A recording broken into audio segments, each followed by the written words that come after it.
There was plenty times when I thought that it would drive me crazy. But looking back on it now, I see all the drive that it gave me. I learned more about why I am who I am on the daily. I know it may sound crazy, but I'm glad that it made me.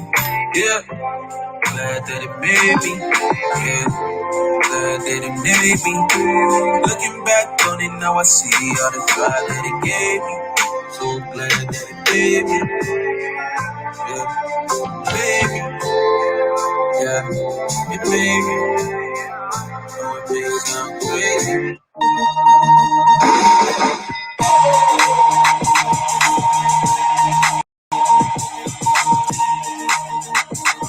All right, people. Good morning. This is the spoken word. I want to welcome all of you who are listening in the Pioneer Valley, where we got 4,000 watts broadcasting to Western Massachusetts and across the valley. Once again, 413-337-1867 is the number for you to connect with us right here on WTCC. And listen to WTCC 24 hours a day, 7 days a week. I want you to know that we are yet in the middle of the pandemic, still bringing you the best in music and other broadcasting. So make sure you stay tuned in. We're still giving you all of the community information that you need to have, and doing what we've been doing for over 50 years. And so just want you to know, don't think that we're sleeping during this time. We're right here on WTCC. Once again, 413-337-1867 is the number here. So listen, let's get right down into this. There have been protests going on across the country, okay? State houses, state capitals, other places, because there are a number of conservatives who really think that the coronavirus pandemic is, because of their president, some big hoax. He tries to pretend like he takes it serious, but then he says stuff that lets you know that he really doesn't. He gets on these press conferences and brings on this coronavirus task force and pretends that they're so stoic and serious about the virus. And then he gets on Twitter and he tweets crazy stuff like liberate Michigan, liberate this state and that state, encouraging his followers to run out and protest, but to do it in a very unsafe way, shoulder to shoulder, on top of one another, up in the faces of police officers, potentially spreading the virus, all for the right to be able to spread a deadly virus and kill people. Now, I know that sounds harsh, but that's the reality of what it is, ladies and gentlemen. We want the right to kill people if we want to. Now, here's the irony of that whole situation: is when black athletes were protesting for the right for black people not to be killed by the pandemic of white supremacy, they were castigated as unpatriotic thugs and hoodlums for taking a knee on the football field. But then when white folks go out and protest for the right to spread a deadly virus and kill people, they are praised as patriots. Something wrong in this country when people protesting for the rights of people not to be unjustly killed are labeled as unpatriotic, but those who protest for the right to unjustly kill are praised as patriots. Think about the irony of that situation. Here's the other thing. Oftentimes, when we talk about Black Lives Matter and we talk about the extrajudicial murder of black people by police. Conservatives come out and they say blue lives matter, and then they say you should comply. If they had complied, they wouldn't have got shot. Now, here's the thing: compliance or not. First of all, I don't buy it because there are many black people who are complying and still get killed. All right, you tell that to Philando Castile. Um, but whatever their non-compliance issue is, it's not. It doesn't rise to the level of being executed. When Walter Scott gets shot in the back, okay, that was not an executionable offense. When Sandra Bland wouldn't put out a cigarette, that was not an executionable offense. But their mantra is always they should have complied. So here's the irony of it: black people die because supposedly they don't comply. Then white people defy the orders of their governors, their mayors, and of the police, and they just let it fly. They don't get killed for non-compliance. Now, here's the thing: they're not complying with the social distancing orders, the stay-at-home orders, the stay safe orders, none of those. So when they catch coronavirus and die of COVID-19, should we say the same thing they say about us when we get killed by police? Should we say, oh, well, y'all should have complied, you wouldn't be dead? Think about it for a moment. And so they've been out protesting. Gun activists, vaccine opponents, business owners. They've used the organizing power of social media to build this increasingly visible and vocal opposition movement in several states. So we've got crowds that are waving signs, honking horns, demanding an immediate relaxation of measures imposed to slow the pandemic. They've gathered in Chicago, Los Angeles, Sacramento, Raleigh, North Carolina, Lansing, Michigan, protests in Kentucky and Oregon and New Hampshire. And this is despite polling that consistently shows that most Americans, they support the public health restrictions by governors and mayors, even with the economic toll, even with the number of people that are unemployed. They support the restrictions because they value their lives. The protests were first small, often organized by a few, but they've been growing and growing and growing. Hundreds of protesters in Michigan carrying guns, AR-15s, wearing military gear, shouting at officers, wearing swastikas, carrying nooses, waving Confederate flags, all the racist symbolism that you can think of. Now, they say this is for our rights, but it looks like a white supremacy rally. Looks like a Ku Klux Klan rally. The growing political stakes were heightened in Michigan. Governor Gretchen Whitmer extended the stay-at-home order in Michigan. And so Trump starts tweeting on Friday morning that she should give a little and put out the fire.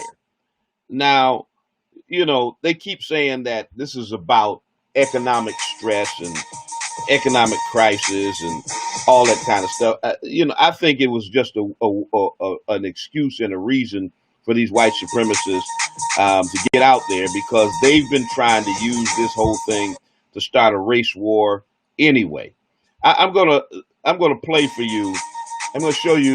Those of you who are watching me stream, you'll be able to see the video. The rest of you will be able to hear it. Video footage. I'll show you the difference between how white folks who are protesting social distancing orders are treated by police. And you'll see them all up in policemen's faces, pushing on them, the whole nine. Stuff black folk, Latino folk, other people of color would never get away with. And the police just stand there. They're not in riot gear. They don't shoot no tear gas at them. They're not using any rubber bullets. They're not tasing them. There's no pepper spray. Nothing. Nothing. All of the stuff that we know we would face if we treated police like this. Then I'll show you a clip of police in New York City beating on black folk and arresting them for so-called violating social distancing orders. Now, it's amazing the different ways that people are being treated across the country. White folks are being treated with kid gloves. They're not being arrested, even though they're getting off with assault rifles. And unarmed black folk are being beaten up by the police. It's the same old thing in America. Matter of fact, the police are going around to parks in New York City where they're violating social distancing orders and handing out masks. Here, have a mask and a nice day. Now, black folk are getting kicked out of parks. I'm telling y'all, this stuff is crazy. It's absolutely crazy. All right, so let me play this clip. And if you're listening to me and you can't see me through streaming, you can go on to my social media and you can view it. You can view it there. This first clip is of white folks protesting at one of the state capitals. It's crazy.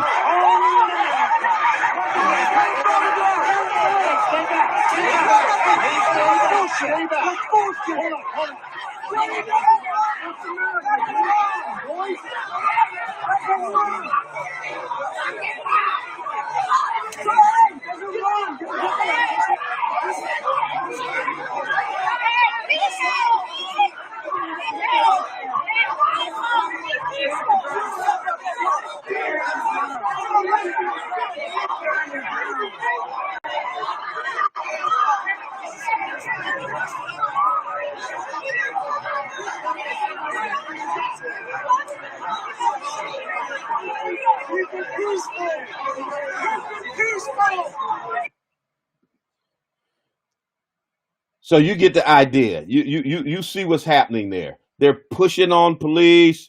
They're all up in their faces. They're cussing them out, the whole nine. The stuff that you would never see black folk getting away with.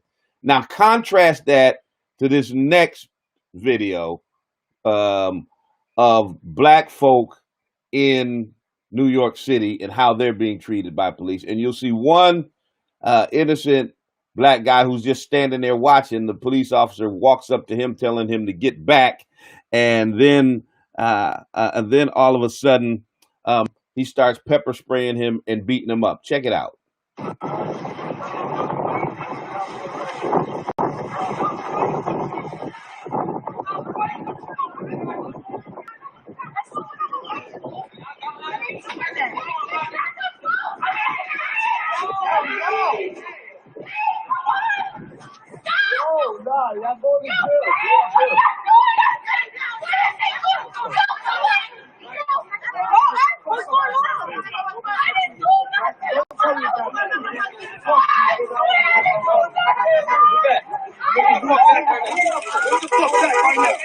Who the fuck back?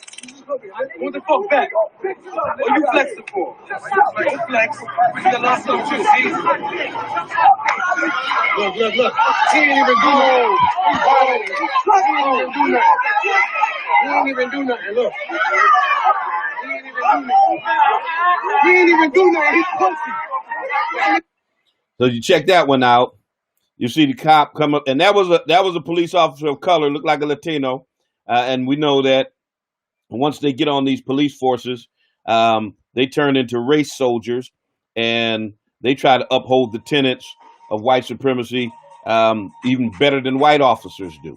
But you see the stark difference between how white folks who are protesting purposely and who are all up in police officers' faces, and just black folk hanging out on the streets, being told to move and being arrested and beat up and accosted. That's what's happening in America during a pandemic. right now. Now, y'all's president, okay, once again, is labeling these folk as very fine people. Now, I got to give props to Michigan Governor Gretchen Whitmer because she issued a strong rebuke of the armed protesters um, at her state capitol. Um, a strong rebuke, and in her rebuke, um, um, she talked about them being there in defiance of the lockdown orders. But she said that these protesters embodied some of the worst racism of the nation's history.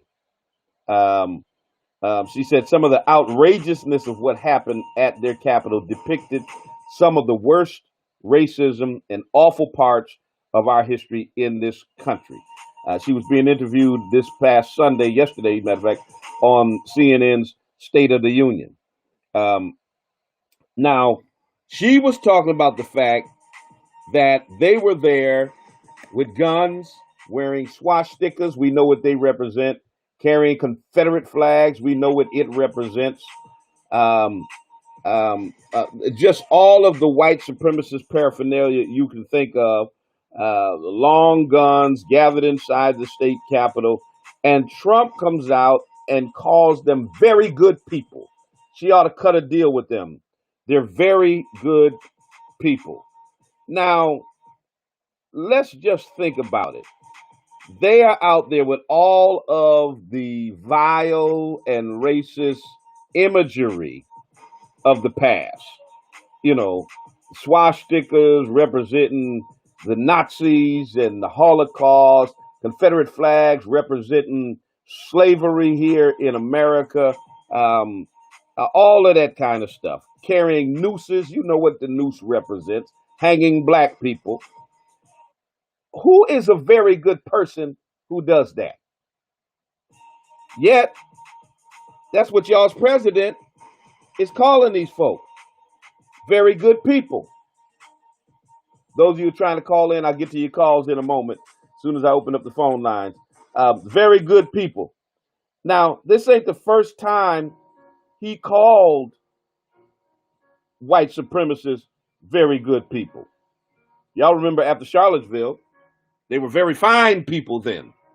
Now they're very good people. Now, you would think that a president would come out and repudiate such behavior.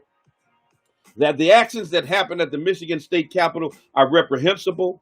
These symbols of slavery and of bigotry and oppression should not be tolerated, so on and so forth. You would think, wouldn't you? Now, come on. You would think that is what he would be saying.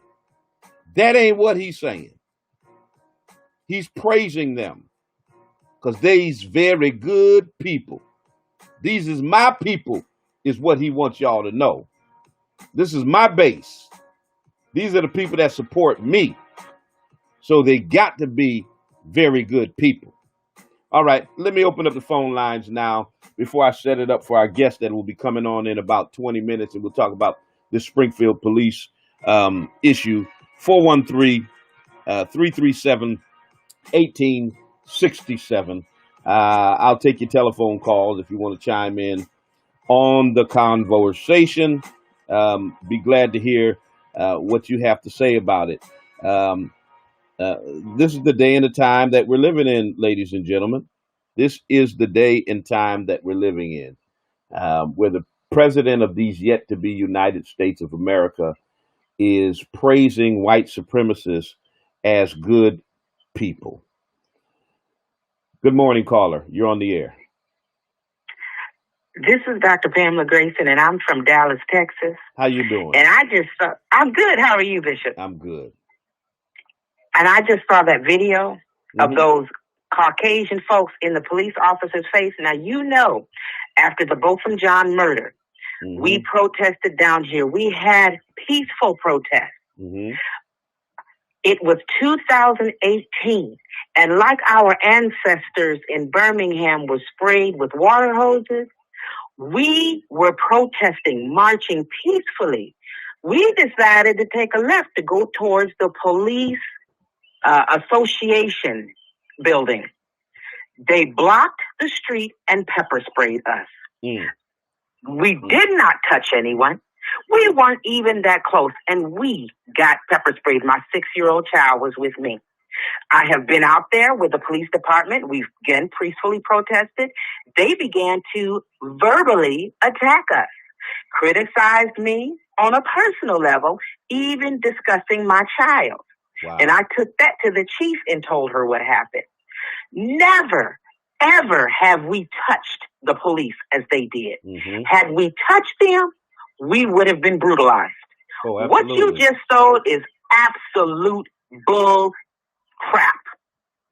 Oh, absolutely. I mean, and that's what's happening all over the nation. They are in these cops' faces, and the cops are just standing there like, I mean, things they would never tolerate from me, a black man, or you, a black woman, doing. We'd be in cuffs, either shot, beat upside the head, tased, or pepper sprayed before you could blink an eye if we did half of what these protesters are doing.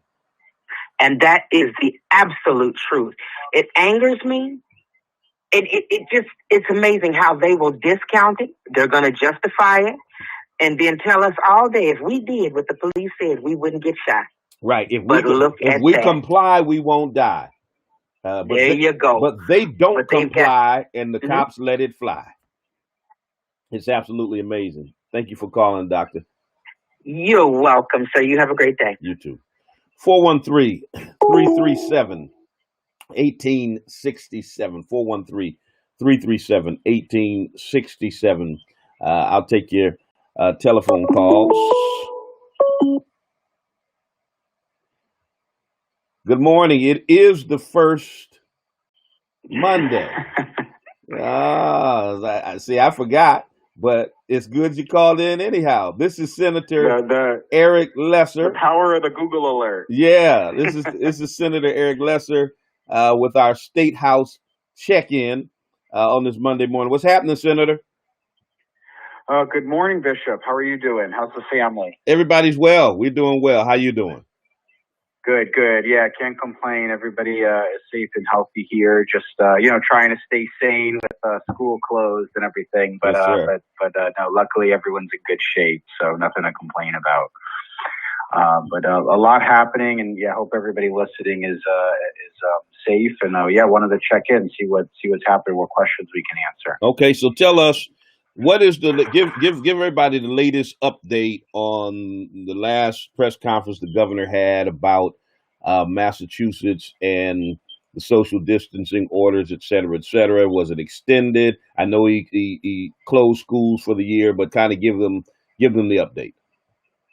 Yeah, so I guess it's been a month since we talked, and feels like it's been several years. Yeah, everything happened, but a quick update for everybody. So first, the stay-at-home advisory was extended by the governor from May 4th to May 18th. And he also, kind of in connection with that extension, did a couple things. One is he added a mask requirement. So there's now a statewide order that people who go outside, if they can't socially distance. So if you're just, taking a walk in a park by yourself, or you're in a completely sort of distanced area, you're on your own on a walk on the sidewalk or something, then a mask isn't required. But if you're anywhere that you're going to come in contact with people, or generally be in a place that has some crowds, whether that's a pharmacy, a grocery store, or if a park is a little bit more crowded, really a public place where people are going back and forth, there's now a state order to wear a mask. And he also extended the school closures through the end of the year. So both public and private schools, K through 12, will be closed through the end of the school year. So students won't be going back, unfortunately, until the fall. Daycare closures have also been extended through June. So those will be revisited again in June. And he also announced a kind of beginning of a planning phase to start to reopen the economy. And he announced basically a board of advisors who are going to help put together some clear guidelines for how and when the economy will begin to reopen. And, I think, and you've talked about it a lot, and we talked about it last month. We were concerned, and there still is a concern, that Massachusetts really is one of the most impacted states by almost any metric. Mm-hmm. New York, the metro New York area is off the charts in terms of their numbers, but Massachusetts is third behind New York and New Jersey in terms of total positive cases. And I'd actually point out for us in Hampden County and in the Springfield area, the New York Times did a really interesting analysis that I can send to you. There's a chart that they did of per capita death rate over a 2-week period. And what it showed was, again, New York, number one by far. Number two was Fairfield County, Connecticut, so the immediate kind of New York suburbs, Stamford area of Connecticut. Mm-hmm. And then number three was Hartford. Number four was Springfield. And number 6 was New Haven. So it seems clear to me that so the East Coast is being ravaged. The Northeast is being ravaged. Exactly. And in particular, it does look like there's a corridor going up, Interstate 95 and up I-91, north of New York City that we're being impacted by. So there is a lot of cause for optimism. Hospital rates are down. The rates at both Mercy and Bay State are very much down. Bay State, I believe, reported last week, the first 2 weeks of April, they had a high of about 170 coronavirus patients. And right now they're in the low hundreds. They're, I believe, in the 120, 130 range. And they've been consistently that low now for a few weeks. So there is a lot of optimism, I think, for people that the hospitalization rates are going down. But we're a little bit stuck in this kind of plateau phase, which is other countries, Spain and Italy, for example, have seen, in China the most dramatically, saw the cases go way down after they did the lockdowns. And we they started seeing some numbers go back up once they started relaxing the social distancing. Exactly. Like a cautionary tale is Singapore. I don't know if there's been some really good articles about what happened in Singapore. So Singapore, a very kind of wealthy, small nation, city-state, 5 million people, obviously very close to China, a lot of ties to China. They very quickly, kind of went into a lockdown, did some very extreme measures, testing. They were kind of pointed to worldwide as the gold standard for how to handle the epidemic. They had very low cases compared to the potential exposure they had. And then they began to reopen and they saw a huge spike in cases. And now Singapore has more cases in Asia than any country except India and China. And I point out, India and China are many, many, many times larger than them. Yeah. And actually the reason for the spike, and I think this is relevant for the United States and it's important for us all to be mindful of, they tracked many of the new cases to the migrant worker dorms that were off the radar of the policymakers in Singapore. And these are, largely low income workers in dorm-like settings, very, very crowded. And many times it's a population that's invisible from the kind of power structure in the country. And they totally missed that population and there was a major spike. And I think that's a lesson that we have to take to heart in the United States. Are we protecting the vulnerable populations? People in dense housing, public housing, nursing homes have been a huge source of spread. So let me ask you this. There's a lot left to this. Let me ask you this, Senator. A couple questions. First. You remember the president started calling this the Chinese virus, et cetera, and now he's blaming the World Health Organization for collaborating with China to cover this up. Now he's talking about sanctioning China, et cetera, et cetera. But what do you think about the fact that all of the evidence that the spike in coronavirus cases in New York was a result of people coming in from Europe? So whereas he Right. boasts about shutting off travel to China back in January, which he really didn't do because 40,000 people still came back into the country from China after he supposedly stopped the travel. But most of the cases that you're talking about ravaging the Northeast corridor, cases that were brought over from Europe. Well, you don't want to get me started on the occupant of the White House, but I mean, there's so much there to unpack, right? That is so troubling on so many levels. I mean, first, obviously, everybody knows that it started in China. That's a fact. Everybody acknowledges that, but the data is very clear, and it's not just the World Health Organization. The Wall Street Journal, which is hardly known as a anti-Trump newspaper, Absolutely not. Did a great analysis of where they were able to trace the cases from. And America's cases started spiking, you're exactly right, Bishop, via Italy, via France, Spain. Now, it might have down the line been tracked back originally to visits to China, but the idea that this is, just China is just not in any way supported by evidence. And just to point out again, people remember, and you probably remember, like on March 11th when Trump did that Oval Office address, just as this was all beginning to really spike, and he announced the travel ban for Europe and left out the United Kingdom. Right. And then it turned out that England has one of the worst outbreaks in the whole world. Their prime minister was hospitalized, was in intensive care. Prime minister was hospitalized, the country, and the Queen is quarantining somewhere.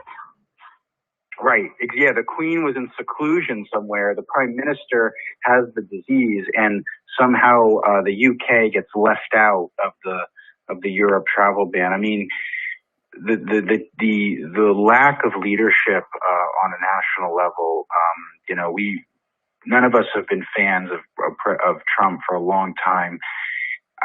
This is such a level of of disregard that it's very sad. So it really is. I gotta ask you one more question though, and then I got about in 4 minutes. I got Justin Hurst calling in about the Springfield police issue, and I've got President Hurst. I said hi.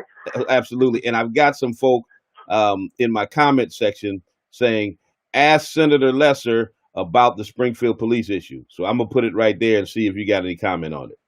About the reinstatement of the 5 officers, et cetera. I mean, I think that they've got to improve their community relations. We want to support them in doing that. And there's a lot of work that has to happen to rebuild trust and frankly, to build trust, with the community. So, I'm committed to helping. So, if the community needs help to make that happen, if the police need help to make that happen, but the status quo isn't going to work, and it's in everybody's interest, frankly, to build those ties and to make everything work better. So, I really applaud President Hurst for his work. He's been very outspoken on this, which I think is important, and he has my support. So. I'm committed to working on it and trying to see improvements. And I think, frankly, there's got to first be an acknowledgement that there's got to be improvements made. All right. Give them your contact information, how to get in touch with you if they need to collaborate, connect, ask questions. So, the old fashioned way, phone number, 413, of course, 526-6501. Again, 526-6501 is the local district number. State House number 617-722-1291. Both numbers, we're all working. It's socially distanced, but the numbers get routed to our cell phones, and then email eric.lesser, eric.lesser, lesser at masenate.gov, and then I'm online at Eric Lesser on Twitter, on Facebook, Eric Lesser MA. All right. Thank you, Senator. Appreciate your call as always. All right, Bishop. Take care. Bye-bye. You too. 413-337-1867. Momentarily, City Council President Justin Hurst will be calling into the program. And we're going to be talking about this protracted Nathan Bill off-duty cop brawl investigation. There's another controversy that sparked up last week because Police Commissioner Cheryl Clapprood, along with the support of Mayor Dominic Sarno, reinstated 5 officers, put them back on the streets with their guns. Those who were on duty during that brawl 5 years ago, but helped cover up the crimes of their fellow officers and are under indictment. But she felt bad for them because we're in a pandemic. They don't have a job. One of them was pushing a cart down the street, selling smoothies, and these poor kids needed their jobs back. These poor kids that cover up crimes where cops crack black people upside the head needed their jobs back. Really, Commissioner? And so they had to be taken off the streets, their guns taken from them, because the FBI got to them and told them that they were breaking the law by allowing these cops to return to work with guns while they were still under indictment. Think about this for 1 minute. Which black person out here that had any job who was under indictment, okay, for breaking the law, would be allowed to even come back to work, let alone come back to work as a cop and be put back on the streets with a revolver? Oh my God. Good morning. You're on the air. Good morning, Bishop Swan. How you doing, Counselor? I'm doing good. And yourself? I'm well. So I'm just kind of breaking down this thing about these 5 officers being put back on the force. And I was asking the question, what black person out there who was under indictment for any crime would be allowed to come back to any place of employment, let alone the police department? So let me just kind of give them some background about. It was an after-hours fight outside this popular bar in East Forest Park. It's been under investigation since 2015. It was a group of off-duty officers that clashed with 4 civilians, 4 black men, in a nearby parking lot. Supposedly, one of the brothers whistled at one of the cops' girlfriends inside, and that's what started the brawl. 14 officers, ladies and gentlemen, 14 officers and 2 civilians, including the bar's owner and manager, okay, were indicted in connection with the fight. And then there was a cover-up within the police department that included these 5 officers.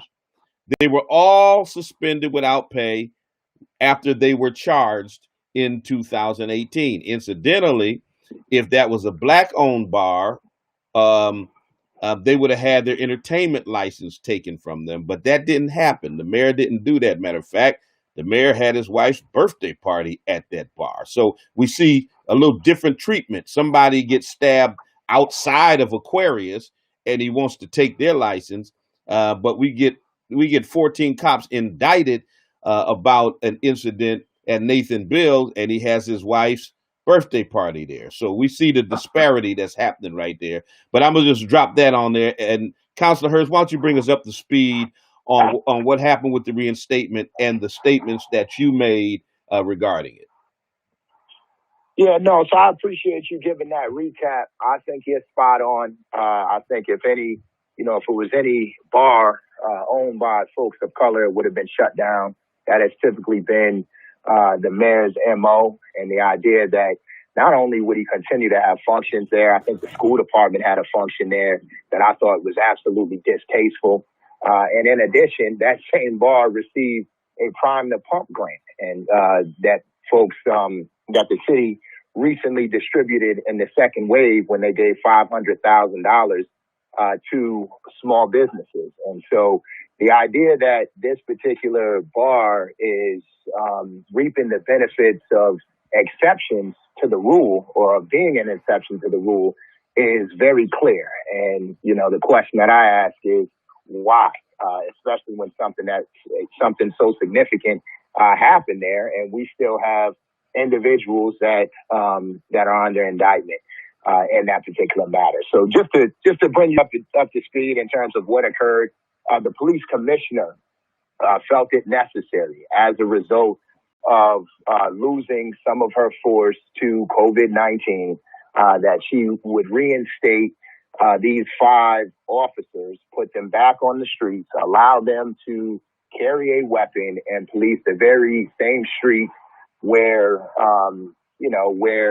they would potentially encounter very similar instances than that of what occurred at Nathanville. Now, just pause right there, Counselor, because the statistics say that typically cities need to have about 100 cops for every 50,000 residents on standard, which means a city the size of Springfield could do with a police force of about 300 police officers. We've got way over 300 police officers right now. So why would adding 5 more cops, why are they so spent that they needed to add these 5 more cops? I think that's just an excuse to bring these guys back on the force.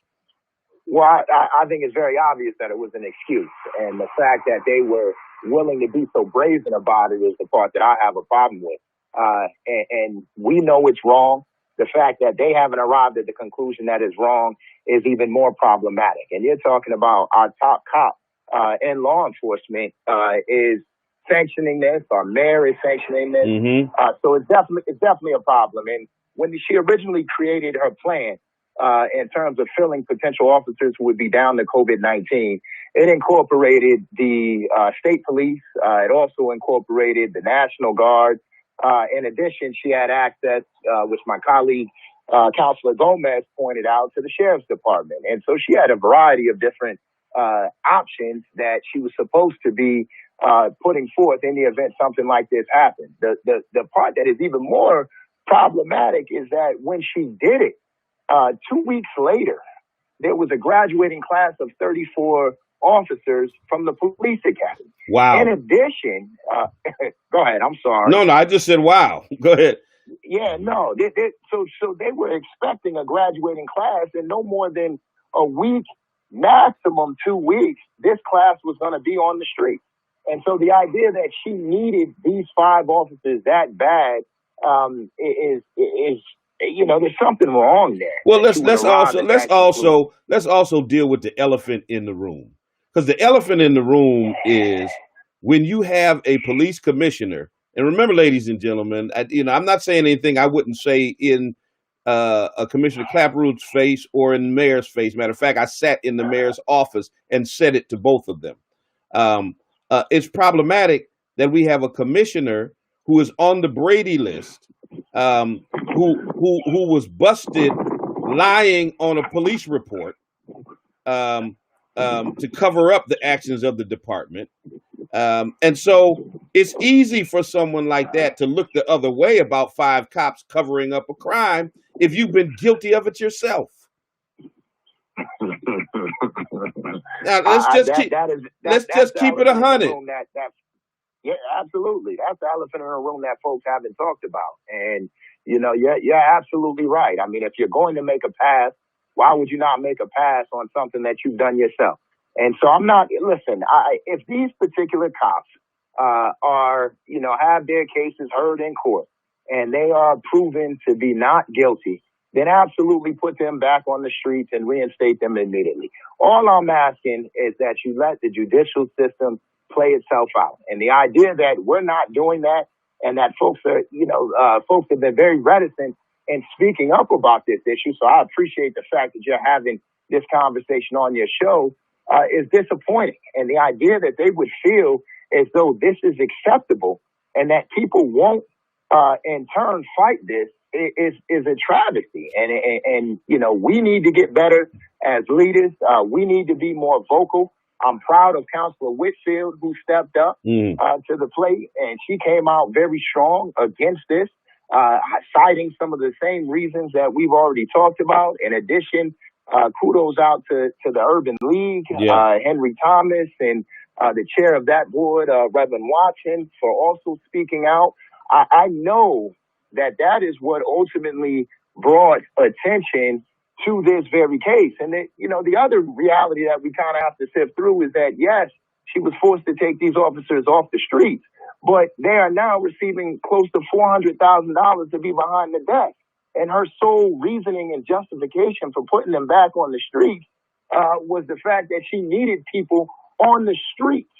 And now all of a sudden she's talking about she's got plenty of work on the inside for them to do. Here's what really bothers me, Counselor, and got about 6 minutes, so in about 4 we're going to have to transition. But listen, is this feeling sorry for these guys? Now when black folk break the law, they don't feel bad for them. They don't talk about how their marriages are affected, how they're lost their jobs and their finances. And this is what she says. This is a quote from the commissioner. One kid, it cost him his marriage. I had one who was, and play the violin while I'm playing. I had one who was a month away from losing his house. I had another pushing a smoothie cart down Main Street to make ends meet. Poor, dirty cops. I mean, she's actually, making the case for why we ought to feel sorry for dirty cops.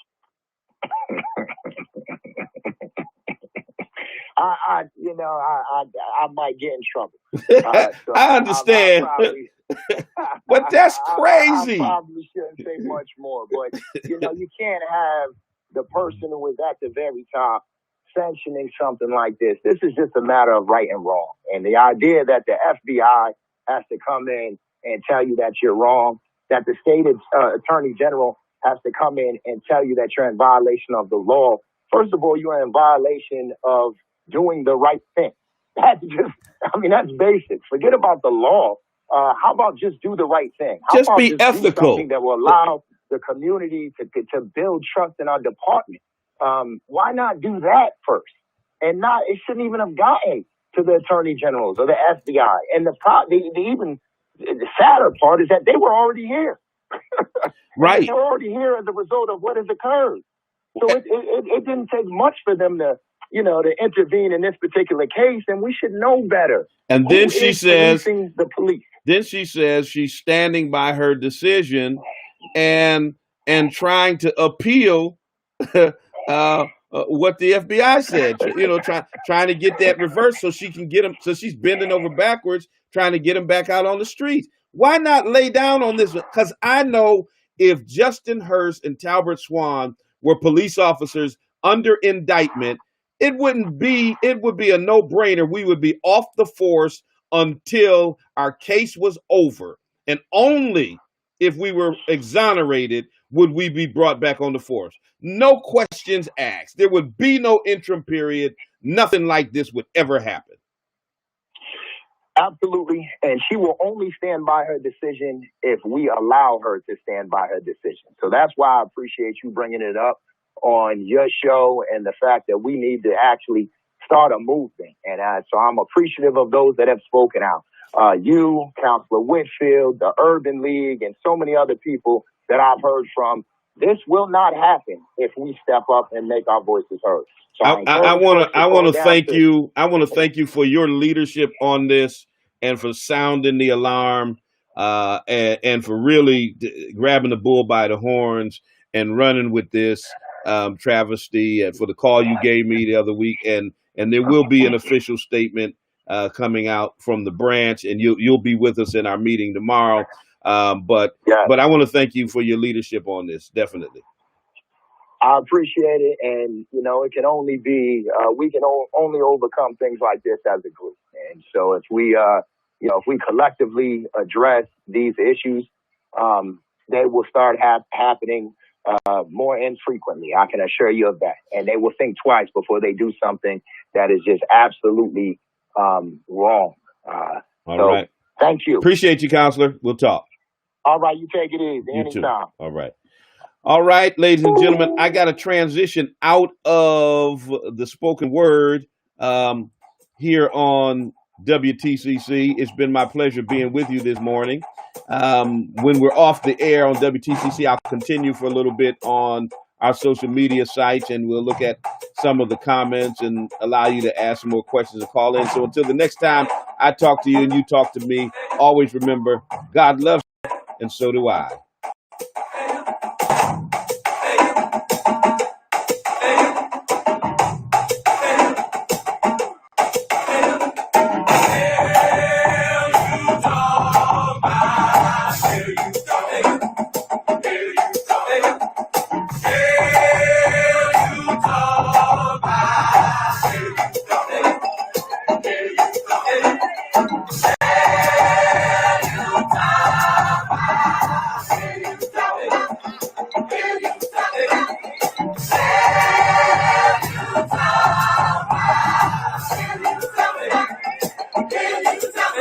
Walter Scott, say his name. Walter Scott, say his name. Walter Scott, say his name. Walter Scott, won't you say his name? Jermaine Reed, say his name. Jermaine Reed, say his name. Jermaine Reed, say his name. Jermaine Reed, won't you say his name? Philip White, say his name. Philip White, say his name. Philip White, say his name. Philip White, won't you say his name? Say his name. Say his name. Say his name. Say his name. Say his name. Say his name. Say his name. Say his name.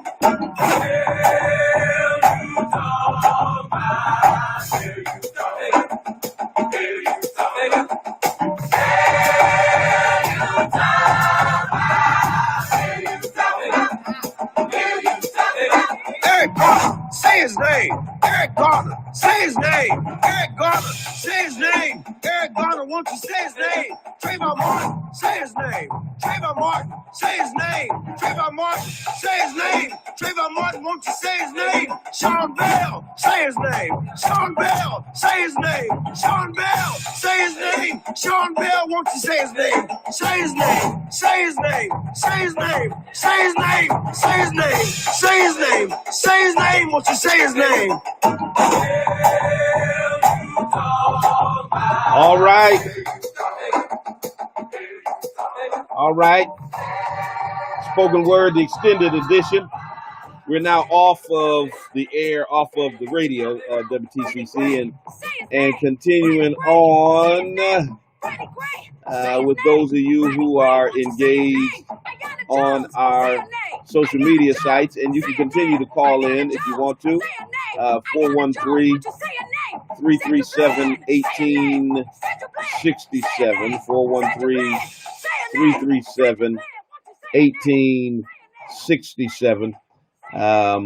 We'll highlight some of your commentary, what you guys been on here chatting about while we've been on the air.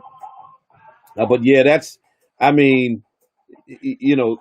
think about it seriously. Think about black police officers covering up a crime of other officers, and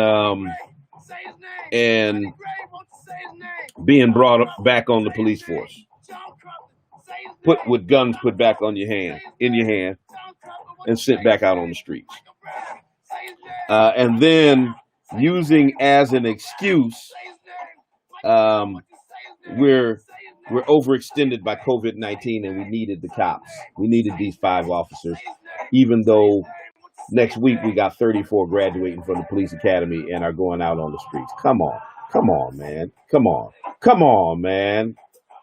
Come on. And if you lose your job because you committed a crime, they're not feeling sorry for you if your mortgage is due, if your marriage is strained, because your wife left you because you're a thug cop. They ain't feeling bad because you pushing a smoothie cart down the street to make ends meet. You got to do what you got to do. I mean, they lock up innocent black people and then give them a $5 food stamp when they get out and say, go live your life. We supposed to feel sorry because a dirty cop has to sell smoothies to make ends meet? I'd rather him be selling smoothies than with a gun and a badge out on the streets cracking black folk upside the head. That's real. That's real. No, you get no empathy out of me for that. I mean, she's really making the case, like we need to play the violin for this sad song of Poor Dirty Cops. They gotta sell smoothies. They almost lost their house. They lost their marriage. And you ain't thinking nothing about the black men that they busted upside the head and everything that they had to go through, all the doctor bills and the trauma and the stress on their family and the post-traumatic stress that they're dealing with after being beaten down by multitudes of police officers. You don't care about what happened in their lives. We supposed to care about a cop selling smoothies? A dirty cop? Oh, boy, oh boy, oh boy. I am telling you, these folk think we're stupid. We are not stupid. We see you. We see what you're doing, and y'all thought you could sneak this thing in because everybody was on lockdown, paying attention to COVID-19, paying attention to the pandemic, and you thought you could slide 5 dirty cops up under our nose and it was going to go unnoticed. Nah, sorry, brah. No. And then you were banking on the black community not being united enough to address it anyway. They're factioned off, so on and so on and so forth. That's what y'all was banking on. That's what y'all was banking on happening. Good morning, caller. Good morning, brother. How you doing, Bishop? I'm good. You? Brother Jermaine. Oh, yes. Great, sir. Honored to talk to you, brother. Yes, sir. Yes, sir. I'm just hearing about the situation there in Springfield, brother, and I have to do more research on it, but definitely it's still, even though we're in a pandemic right now, brother, there's still killing the black men going on throughout the country that are being covered up. There's one in South Carolina going on right now, and there's a big one in Georgia where a former cop and his son just killed a black man who was jogging 2 months ago, and nobody's been arrested yet. Yeah, I've seen that. Yes, sir. Yes, sir, brother. Again, what I'm afraid of. Or actually, I don't know if you got a chance to see the document that we did for a document of appeal for the Cuban doctors to come and help with this COVID-19 pandemic. Basically, bringing them on to cover black communities like Detroit and other areas of concern. But yes, sir, brother. That's on hashtag Get Out of Cuba's Way, and we're just featured with that article, that document article in the San Francisco Bay View this past weekend. Now, what's the hashtag again? Hashtag Get Out of Cuba's Way. Get out of Cuba's way? Yes, sir. I want to introduce you, brother, to Brother Obi Buna Jr., who is one of the co-authors of the document. And I definitely the phone with you, brother. I will be sending you, all the information about this document, brother. Rock Newman signed up to it. Tony Browder, Dr. Ali Muhammad, many others that basically it's just a call to action so that we can force this government and white supremacists for the most part to actually have some action behind. Just get some action behind words with politicians and other activists.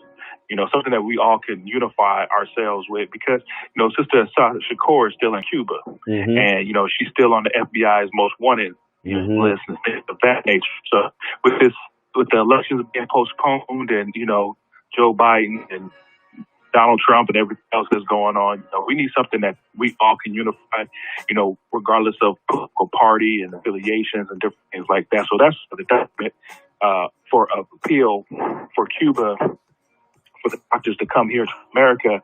So it's a kind of a, you know, it's entryway to a lot of other things, you know, reparations, all kind of different things that we can just, you know, all be on the same platform and have some unification that isn't really talked about or being happened.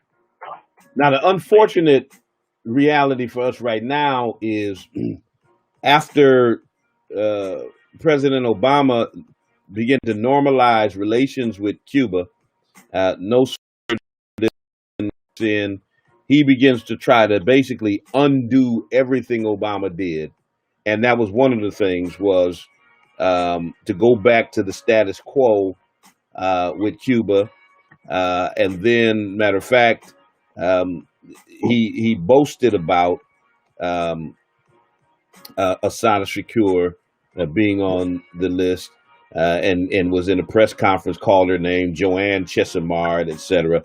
So we know that Right. this administration is anti Cuba, and so I'm sure that you're going to get much resistance around. And they've got some of the best doctors in the world. That's just the reality of it.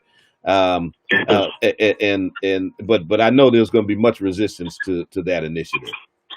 And so, and that's the thing. It is an initiative, and so 54 other countries have allowed Cuban doctors into their territories and different things like that. So, you know, this is just a kind of trilateral, I guess I don't want to say that, but this is a unification process of different Black organizations and people here in America. You know, we talk about unity and different things, but none of us know how to do that, you know, especially on a thought that the future help us all, you know. So, you know, definitely, again, we're not trying to, you know, well, we are trying to do this. We're trying to basically get a call to action.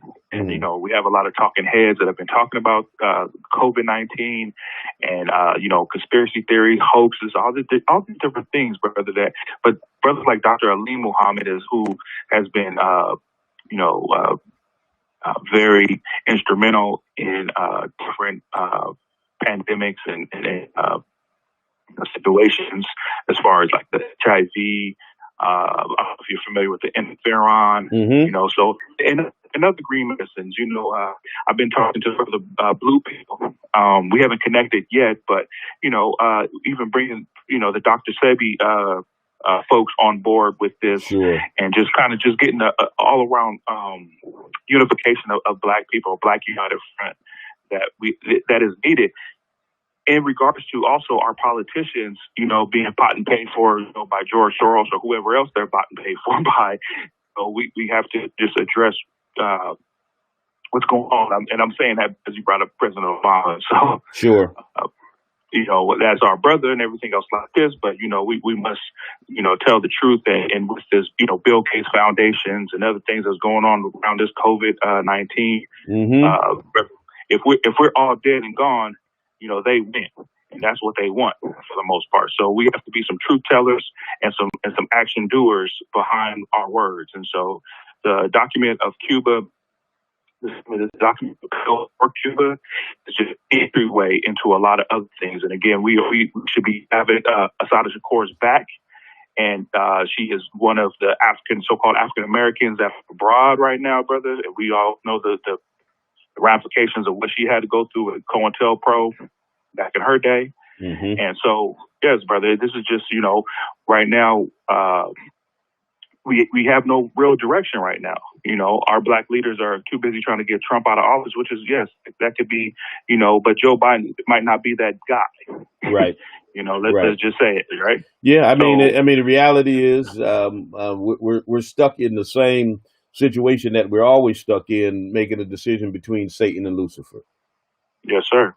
Yes, sir. And the most honorable Minister Louis Farrakhan, before Trump got elected, that we were going to have to choose between Hillary Clinton and Donald Trump, which is, voting for the devil and Satan. So we knew this coming in, those of us who are associated with the Nation of Islam, but yet still, we must give our people direction and help with us out of this global pandemic, which means it's all hands on deck.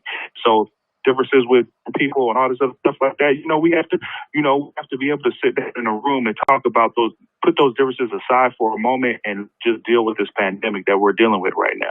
Absolutely. Appreciate your call, brother. I look Yes, sir, forward Thank to you that so much. And information. Listen, again, to contact you offline, brother. Yes, sir. Okay, thank you, brother. Appreciate it. All right. All right, peace, brother. Yep. All right, 413-337-1867. That's some good information there. Cuba has some of the best doctors in the world, and they have trained some of the best doctors in the world. That's the reality. But I know they're going to face much opposition to such an initiative with this hostile administration toward Cuba. 413-337-1867. Stay with you for another 15 minutes. Those who still want to get in on the conversation, and especially those in locally here in Springfield who want to talk about this police issue. I know I've been getting some heat from some of our local folks because I've been so focused on national politics. They said, Bishop, you gotta. Listen. I'm completely embedded into social action here at home, but sometimes we have to tune in to what's happening nationally and internationally because it all trickles down and affects us here. And so they wanted me to talk about some of these local issues, and I can't think of one right now that's more hot and more important than this whole issue of bringing dirty cops back on our streets and trying to slide it up under our nose and then trying to make us feel sorry for the financial woes of dirty cops who lost their jobs. I mean, it comes with the territory. You lie, you break the law, you cover up crimes, you get indicted, you lose your job. It's that simple. It's real simple. They don't feel when they arrest folks, they don't feel bad that they lost their marriage or they lost their job, or when they get out, they can't get another job because the House of Corrections is not corrections, and they come out to the stigma of having a record and they got to sell smoothies. Y'all don't be worried about them, do you?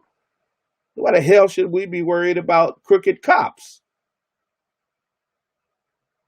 And listen, I'm a police chaplain. She might get mad and take my chaplain's badge or whatever the case may be, but I'm never one who's going to kowtow to wickedness, for any benefits. There's nothing that you can take from me that can silence me from truth. I've had grants taken away and opportunities, even for my children, just because they were my children, taken away in an attempt to silence me. And I determined a long time ago that I'm never going to be so dependent on white folks and on the establishment that you can silence me, that you can cripple me and silence me. Not me. I'm a free black man.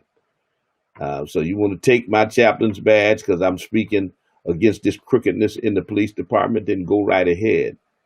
But it's not going to stop me from speaking truth to power. This is wrong, period. It's wrong. And so I stand with my brother,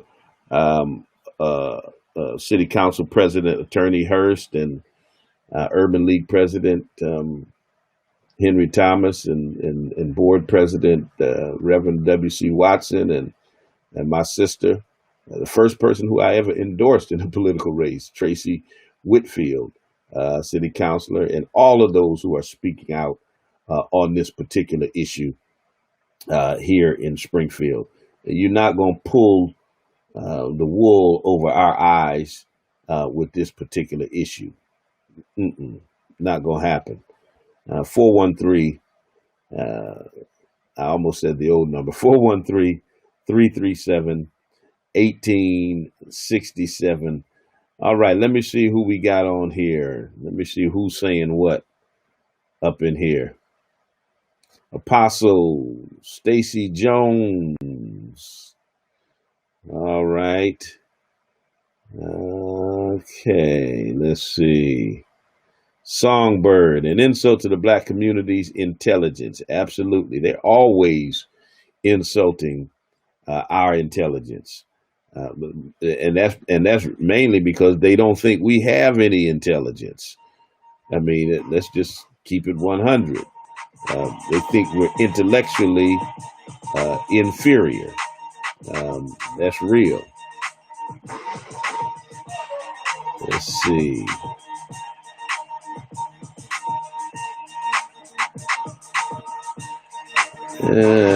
Thank you, Mark Dorsey. Appreciate you tuning in. All right, y'all talking to one another on here. Hey, there's my frat brother, Brother Leonard Epps, good brother out there in Hartford, Connecticut. Bless you, man.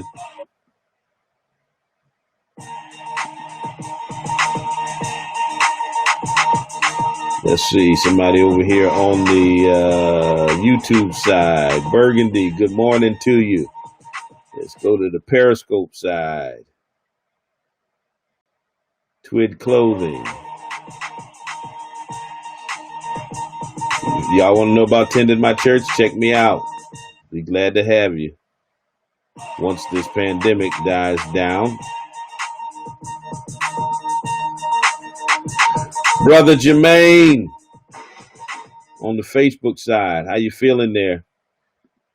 Good to have you on. Zaida, I wouldn't be allowed back on the force even if I'm found not guilty. You're absolutely right. They would find some administrative way to get me off the force. Even if I was found not guilty in the court, they would trump up some violation of the department's policy to keep me off the force. That's exactly what would happen. Exactly what would happen. I know you're right on that.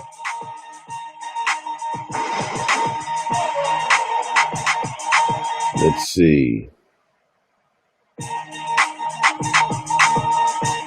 Words have no power to destroy yokes. I don't know what you're talking about. And I'm trying to figure out whether or not you're talking about the conversation in a productive way or if you're a troll. I gotta figure this out.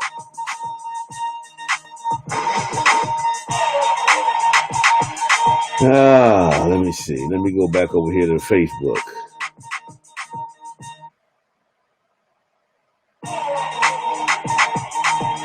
$413-337-1867. There's my cousin from Chicago. Sounds like it's a cop bar. Yeah, Nathan Bill is a notorious hangout for cops. That's where they congregate, and they went upside the head of 4 black men, supposedly for whistling at a girl. Sounds almost like a Emmett Till story, for whistling at his girlfriend. Y'all know Emmett Till murdered for whistling at a white woman. It's crazy. It is crazy. Let Justin speak. He did speak.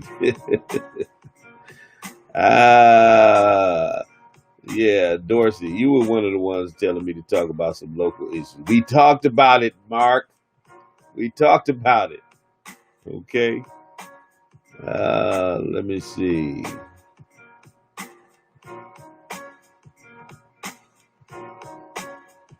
I'm not asking questions. I'm making statements. That's what I thought you were doing. I got to go back and put some context to what you're saying because I ain't sure what you're saying should be being said. I'm not sure.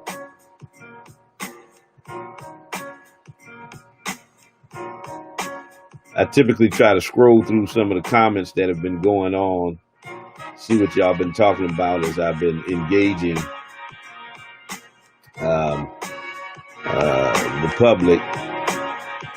Let's see. Earl Reed, what's happening, my friend? This is nothing new.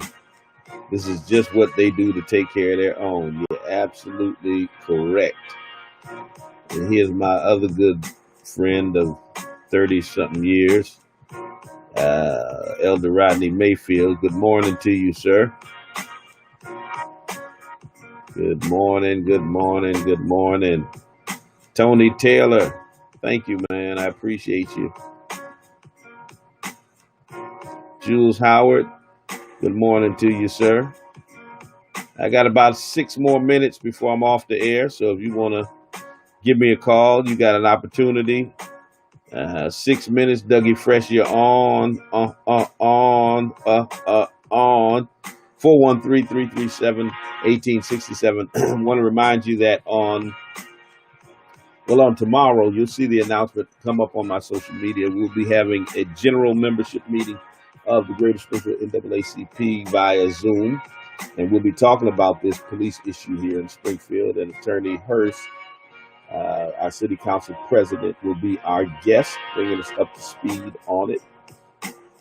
So look out for that. And if you're in the Greater Springfield area, plan to attend that. On Wednesday, we'll be doing our virtual Bible study. We'll be doing that via Zoom and also streaming it live. So you can definitely participate in that. We'll have that information up on our website and our social media sites as well. So you're welcome to that. And as always, on Sundays, we stream live at 11 a.m. You can check out yesterday's stream. Check out yesterday's stream. Preached a message entitled Stay at Home. Stay at home. Joshua, the 2nd chapter. When Rahab and her family were told in order to be saved, when the Israelites took over the city of Jericho, they had to stay in the house. As they're trying to open up the country prematurely and put people at risk of coronavirus, I thought that message was relevant. And also, you can check that message out. You can check that message out on let's see, on our podcast. It should already be up. It should already be up on our podcast. So definitely check that out. Let me see if I can pull it up. And matter of fact, I think I'll pull it up and play a little bit of it on my way out of the program. Just to kind of give you a little taste of it, because I think it's something that you should definitely listen to. For yours, if ye utter not this our business, and it shall be when the Lord's leaders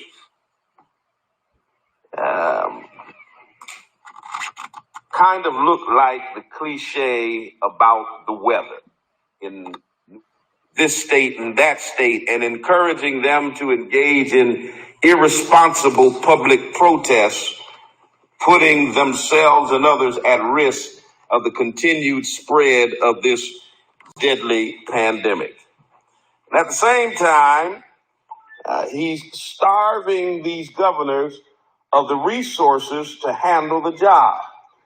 And even as he hides behind a policy of deference to governors, trying to pretend he's putting it in the hands of the states, you have to understand the strategy. The strategy is for them to get on television and to say, we want you all to stay at home. We want you to be safe. but we're putting the reopening of the nation in the hands of the governors. Then he's telling his people to protest what the governors are saying, to try to force them to open up their states. And then when the states are opened up, he doesn't have to take the blame for any subsequent deaths and spreading of the virus, because then he can place the blame on the governors. There's a strategy to the madness that we see going on. And there's a story that talks about the sounds of gunfire and screaming that were coming from outside of the window of a home. Why would a man tell his children to stay in the house? Well, that's because Georgia, Florida, and Texas, and telling folks that they can go to the barber shops and to the beauty shops and to the tattoo parlors and to the massage parlors, while being hypocritical and telling them that you still need to employ social distancing when you're out the house. And my question to Governor Abbott, Governor Ron DeSantis, and Governor Brian Kemp is how in the hell do you employ social distancing strategies while getting a massage or getting a tattoo or getting your hair cut or at the beauty parlor getting your hair washed and pressed and curled? How do you do that from 6 feet apart? Come on, somebody. They're being hypocritical even as they pretend that they want to protect the people, but putting them in harm's way at the same time. Well, in our particular, matter of fact, I tweeted this the other day to all of them. I said, here's what I want y'all to do. I want you to, first of all, lead by example, because leaders should lead by example. Am I right about it? Somebody type that in the comment section. Lead by example. In other words, I shouldn't tell you to do something as a leader that I'm not willing to do myself or to demonstrate to you. And so I said, well, why don't they start out, instead of opening up barbershops and beauty shops, open up the state house where they and the other governmental workers work, have a nice welcoming party for the incoming public, and stand there and shake hands and hug all of your constituents. And then I want you to prove to them how safe it is. I want you to go out to a restaurant and have a bite to eat. And then I want you, Mr. Governor, to go to the barber shop and send your wife to the beauty shop. And then when y'all get done getting your hair did, I want y'all to go to the massage parlor and have his and her massages. Then I want y'all to go to the tattoo parlor and get matching tattoos.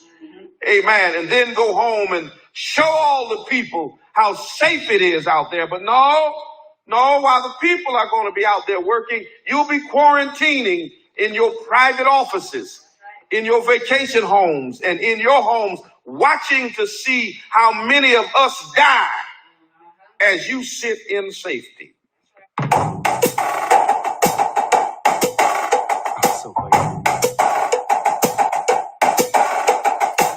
All right, people, I got to move on out your way. Always a pleasure engaging with you all. I've been doing this. I was to have a celebration banquet on the 25th of April if it wasn't for the pandemic. And during that banquet, we would have been celebrating my 26th year as a pastor in pastoral ministry. And we also would have been celebrating my 20th year on radio. This marks the 20th year. My late sister Rhonda and I started out on the spoken word together, taking over that 9 o'clock on Monday time slot from Alan Howard, Candace Lopes, and we used to rotate. She'd do one Monday, I'd do the next Monday. Then she took a job as an editor at a newspaper in Delaware and moved away. And subsequent to that, she moved to Virginia and then Florida. And I took over the radio program, and I've been doing it for 20 years now. So we didn't get to have the celebration, and so we may organize a Zoom celebration, something or other, to engage all of you listeners. Many of you have been faithful listeners to me for years and years, and I appreciate your support and your listening, helping us out on Radiothon, all of that kind of stuff. So I'm out of here, y'all. Remember, once again, NAACP Zoom meeting will be tomorrow. Our virtual Bible study will be Wednesday, and then I do in the evening at 10 p.m. Talbert Swan Live on Thursday evenings for those who have been asking me to do an evening program. We'll be with you on Tuesday, Wednesday, and Thursday. So until the next time I talk to you and you talk to me, always remember, God loves you, and so do I. Sean Bell, say his name. Sean Bell, won't you say his name? Say his name. Say his name. Say his name. Say his name. Say his name. Say his name. Say his name. Won't you say his name?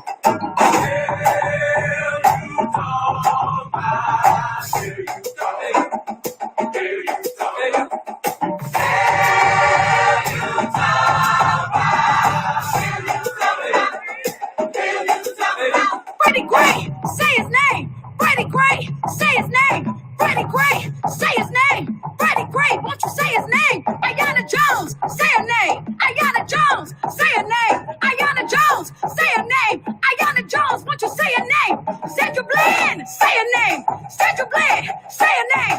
Sandra Bland, say her name. Sandra Bland, won't you say her name? Say her name. Say her name. Say her name. Say her name. Say her name. Say her name. Say her name. Won't you say her name?